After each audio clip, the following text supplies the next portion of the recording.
Good morning, everybody. I am Roger Wakefield, the expert plumber, coming to you live this morning to talk to you about 10 things you need to know about plumbers. So I'm going to tell you things that you really need to know.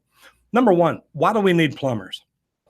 Plumbers are actually trained in sewer, water, gas, fixture repair, blueprint reading, blueprint drawing, rigging, lifting, tons of things that plumbers are trained in, depending on what kind of training they've got, where they come from, what it is that, what kind of things they get, depending on what kind of plumber they become, depending on if they're a commercial plumber, a residential plumber, a repair plumber, a new construction plumber. We learn different things.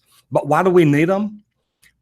It goes back to the thing that Norman Rockwell drew. American Standard has the poster, the rights to it.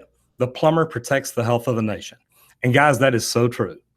I have seen jobs done by handyman that scare me. It's like, okay, somebody could die here. And guys, it really can be that bad. Plumbers are trained and have licenses to do a job. Now, not in every state. I'm from Texas, so all I can tell you about is what we do. And I'll tell you what, having a plumber or knowing that that person is licensed and trained and can protect the health of my family, to me, that's a big deal. So why do we need plumbers? To keep handymen out of our house, to keep handymen out of the water system that we're drinking, that we're cooking with, that we're doing everything with. Number two, what does a plumber work on?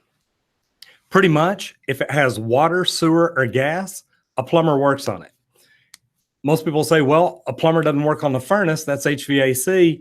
Yes, it is. But if you have a gas leak going to that furnace, a plumber is going to be the person that you want to call to come out, detect that leak, fix that leak, and make that repair. That way you don't have any problems.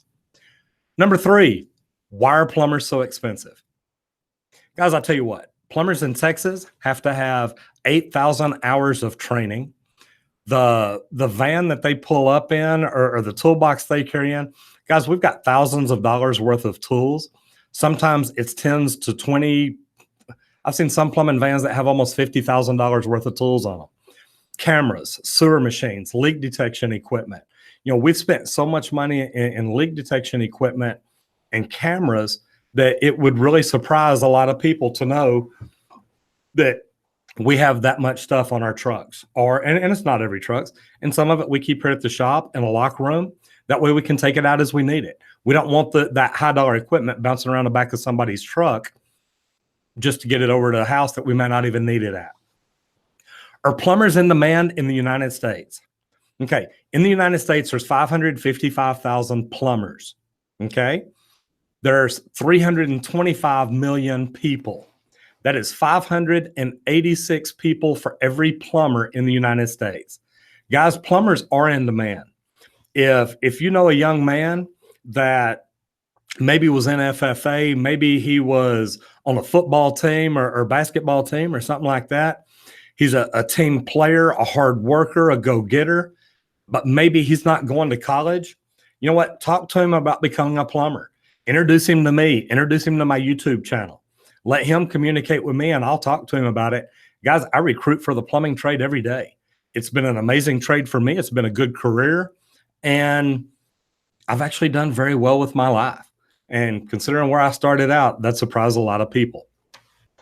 Number five, what plumbers don't like to tell homeowners. Guys, plumbers hate telling homeowners that the cost is going to be expensive. We have feelings just like y'all. We care just like y'all. Most plumbers don't get paid commission, so they just want to make a living. They're not worried about selling you stuff you don't need. So to go into somebody's house and say we're doing leak detection and we realize there's a slab leak and we realize that it's going to cost a lot of money. Guys, this is not what plumbers like telling people. I've got plumbers that when they call me, they're like, oh my God, Roger, these people can't afford this. I don't know what to do. At the end of the day, we got to tell you what the problem is and we've got to tell you how much it is. Luckily, we have financing or we have ways to help people. But guys, plumbers just hate telling you, look, you've got a big problem here. The other one is that we hate going to a house and having to tell somebody, look, the plumber before us screwed you over. And guys, I hate to say it, but it happens often.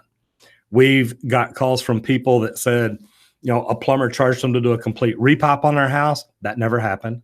They may have made 2 or 3 repairs. We've got calls that have said, the plumber says that I need a new gas line out here, and they don't. Guys, all plumbers out there aren't honest. Now, don't get me wrong. I think there are some great plumbers in this trade. I have met some wonderful plumbers throughout my career. I think that I happen to have learned from some of the best plumbers that I've ever met. That they have heart, they want to do things right, they care for people, but they also want to excel at the plumbing trade and do good at it. And luckily, I learned a lot of good things from them, and then I went on and continued to learn more. So how do plumbers do their job? Well, let's talk about like our plumbers. We're a residential service company, so plumbers show up here at the office. We meet in the morning, we talk. Then they start getting things ready to head to the job. When they arrive, they evaluate your system. They check to find out what's wrong. They want to see if they can find out what caused that problem. So then once they understand the issue, hopefully they're talking to you, explaining it to you, and hopefully they're giving you options. Normally, there's more than one way to fix a problem. So hopefully the plumber that you use, the plumber that you hire, gives you options and lets you determine what kind of investment you want to make on your house to take care of that problem. So once you pick the options, the plumber will figure out how to get the work done, and he'll get it done. Once the job's complete, he'll close it out. He'll either close out an invoice with you or close it out with paper invoices. Our plumbers, we take before and after pictures. We want to attach them to it. And then we want to check with you, make sure everything's good. We want to make sure that we exceeded your expectations. Hopefully, you'll be happy enough that you'll want to go online, give us a review, tell people how good that we did. If not, you know what? Some people don't do that, and we understand that. So then before the plumber leaves your house, he's going to go out, he's going to order any materials that he may have taken off his van to do your job. And then he's going to call the office, talk to dispatch, find out where he needs to go next. So things don't always happen this way. Hopefully they do. Sometimes they do, sometimes they don't. We're still working on our systems and processes, but that's pretty much how things go. Number 7, why plumbers hate Drano. Guys, any commercial drain cleaning like that says that it'll clean your drain out, guys, it uses acid. It uses chemicals that are dangerous for you and can be dangerous for your plumbing system. If the lining inside your cast iron pipe is eroded away and you put acid on it, eventually that's going to start eating at the iron or steel or whatever's in there. And guys, that's going to lead to holes. That's going to lead to bigger problems later. There are products that you can put in your drainage system and do well with. These commercial grade ones, if they have an acid in them, guys, they're not good. The other problem is, say you pour it in a toilet or a lavatory or a kitchen sink or something, trying to get it to, eat the drain up when it doesn't, and you have to call a plumber. Please let him know, because you're putting that plumber in a dangerous situation. If he puts his hands in there, or maybe he moves stuff around trying to plunge it or take things apart, anything splashes into his eye, you can cause a plumber to go blind. But remember, guys, if he can, you can. So take care of yourself and think about what you're putting in here. Is it all natural? Is it good? And is it going to be okay? Number 8, how do plumbers find leaks? Well, let's just talk about slab leaks. Slab leaks in particular, if you've got water lines and a water leak under there, you go through first and you identify where the lines are, and then you listen for them.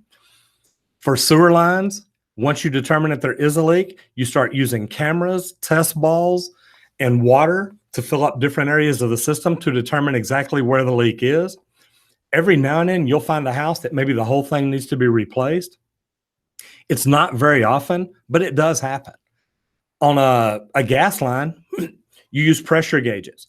You stick a pressure gauge on. If there's a manifold system and you can isolate different areas, put a pressure gauge on and see which area is dropping. Then search out that line. A lot of times, if people have had roof work done, the nail coming through the deck can hit and pierce that CSST gas line, if that's what you have. And that can be a leak that maybe it didn't show up right immediately because you didn't smell it. Maybe the nail stuck in it, so it didn't let out a lot of gas. And then maybe over time it vibrated or a rainstorm came, shook the roof, and now the gas line separated off that nail. Now you can smell it very strongly. First thing I recommend, go outside, turn the gas off to your house, and call a plumber. If you don't know how to turn the gas off, call the gas company. They will come out, turn it off, and lock it out. At that point, you'll have to call a plumber to find the leak, make the repair, pull a permit, get an inspection. All that requires more time and is going to cost you more money. What are a plumber's most common tools? This is number 9. So a plumber's most common tools, channel locks, flashlight, pipe wrench. We also use sewer machines, high-dollar cameras that can go inside your sewer line and see it, leak detection equipment, electronic and non-electronic, high-dollar and not very expensive. Some of the best leak detection I've ever done was with an $11 tool. But it let me hear and see what I needed to hear and see. Another big tool that most people don't think about is that plumbing van, that plumbing truck. That's a tool that helps us get our materials and tools from job to job to job.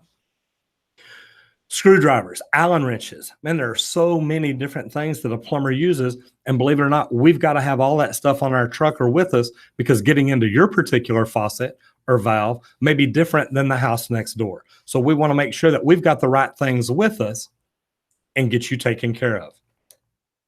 So number 10, what plumbers wish homeowners knew. You know, for me, there's 2 big things. Number 1 is how to turn the water off. And I've done this video for American Standard. I've done this video on a training tip. But guys, turning off the water to your house can be the most important thing you teach everybody in your family. And it goes back to when I was a kid. I remember coming home in about the 6th grade. I walked in the front door and turned to the right, and we had converted our garage into a living room. It was sunken. So I stepped down that step, and my ankles were in water. Don't get me wrong, in the 6th grade, I thought that was pretty cool. So I go to the phone, I call my mom and say, hey, Mom, look, don't know what's going on, but there's water in the living room. She asked me to turn off the water or turn off the water to the water heater. Didn't even know how. Guys, these are huge things, can save you thousands of dollars. These days, we're putting water heaters, and I say we, luckily I hadn't done it, but I've had to change some out. New builders are putting water heaters in the attics of houses. Guys, I think this is a stupid idea, but I don't get to make that decision. I get asked all the time, why do they do that? Because they're selling you a house by the square foot. And if that water heater is down on the ground floor, that's the square footage that they're losing. So not a good thing. So another thing, the leak and knowing how to turn off the water is one. Know what goes into a drain. Guys, a garbage disposal is not a garbage disposal. You don't pour garbage in it. You don't pour trash in it. You don't pour anything like that in it. What you have to do is literally think about what you would put down your drain. And if you look at it that way, you're going to be a little more picky about what you put down it. Things not to put in your disposal: cabbage, rice, eggshells, pasta. Guys, there's so many things that can just cause your drain to stop up and cost you money. And that's not going to be a good thing for you, because you're going to end up having to pay a plumber to come out and take care of it. Chemicals usually don't work. We've got some that we recommend putting in your drain line once it's clean. And our chemicals, all they do is dissolve fog, fats, oils, and gas. So we don't recommend any strong, acidic drain cleaners or anything like that. They're not good for you. Another thing plumbers wish people knew are that water heaters need a little love. Okay? Take care of your water heater. We recommend flushing a water heater at least once a year. I try to flush mine every couple of months, just run 5 or 10 gallons of hot water, and I leave the valves open. I hook a drain hose up, open the bottom of the water heater, fill up a 5-gallon bucket twice, pour it out in the street or the alley on concrete so I don't kill any grass. But guys, look at the stuff that comes out of it, that sediment, that calcium and magnesium, that buildup. If it starts building up in the bottom of your water heater, it makes your water heater less efficient and costs you more money. So that's a big one. One thing plumbers want you to know more than anything, at least with my guys, we're just here to help. We're not here to sell you stuff you don't need. We're not here to try and lie to you, BS you, or anything like that. And we want to look at things to make sure that we're doing what's right. People call us all the time and say, look, can you give me a price over the phone? You know what? It's hard to do that because really, we don't know what all the problems are without getting out there and looking for it. So I know that a lot of y'all don't believe that, and that's fine. I've made a video before. Look, we're not for everybody. But guys, I'll tell you the truth. Most plumbers are out there to do the right thing. We understand your plumbing system better than you do. We want to get in here. We want to help. We want to help you take care of your system. But we want to do that by giving you options and letting you do what's right for you. Only you know that. And the only way that I can explain that to you is by checking your system out, talking to you, and then giving you options. Guys, if you like these videos, please click on the subscribe button. Please click on it. Please ring the bell so you know when I'm putting something out. We try to go live Monday, Wednesday, and Friday at 9 o'clock. We've had people ask us if we'll do that earlier so they can watch it live. We may start doing that. But guys, this is something that if you like what we're doing, please click the subscribe button. If you really like it, share it with your friends. Leave us a comment down below. If there's a video that you want to see, there's things that you want to hear, there's things that you want to learn about, please click on the link below. Please click the subscribe button, and please tell your friends about us. My name is Roger Wakefield with Texas Green Plumbing. American Standard named me the expert plumber, and I'm really proud of that. Anyway, Roger Wakefield from Texas Green Plumbing, saving you money one drop at a time.